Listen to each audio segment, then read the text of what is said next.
شده؟ خبره؟ نمیدونم، فقط خالی کنی سری. برو.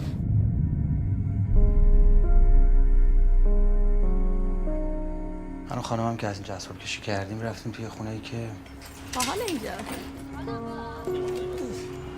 از که شانس آوردیم بالاخره.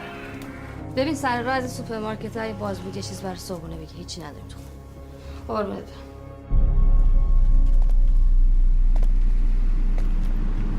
سلام. چی شدی تو؟ والا ما نمیدونیم چی شد. یه مرتبه دیدیم از بالا صدای داد و جیغ اومد. رهنه جون، اون آپارتمان تو در همسایه و محل تابلوه بابک جون. والا یکی دو نفر نبودن رفت آمد میکردن خونه این خانم. اینا بپوش بریم کلانتری. نمیتونم، اذیت میشم واقعا. خب من چی کار کنم دیگه؟ من یه رو باید پیداش کنم.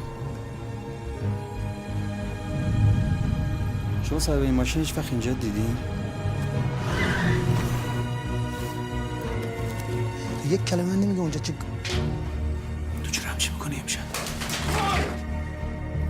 داری انتقام میگیری ازش.